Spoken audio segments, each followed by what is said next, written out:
Microsoft Office 365 OneDrive as our main place to store videos. If you've never used OneDrive before, it is a cloud storage service that allows you to securely store files in one place and access them virtually anywhere. It looks like a traditional hard drive, but it's on the internet. How to access OneDrive. Every CPSB student and employee has access to a OneDrive account. You can connect to your account by going to launchpad.cpsb.org, selecting Launch, then connecting to the Office 365 app and OneDrive. When it opens, you will see your name in the top left of the screen and then My Files. This is where you can create new folders, Word documents, PowerPoints, and more. You can also upload files directly to your account.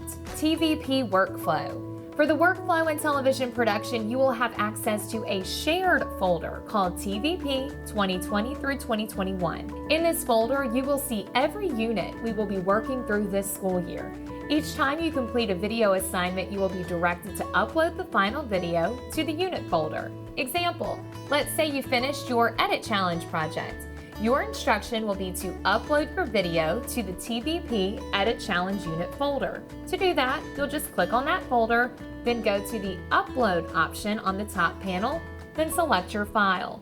Once it is in this shared folder, I will have access to view it, grade it, and share it if you're ready for the spotlight. This process will become second nature for you after a couple of projects. You also always have the freedom to upload your raw footage, completed projects, and other class documents to your OneDrive account. For mobile projects, there's an easy-to-use app for OneDrive. You can download the free OneDrive app for iOS and Android to make uploading mobile video projects a breeze from your device. Just make sure you set it up with your CPSB login credentials.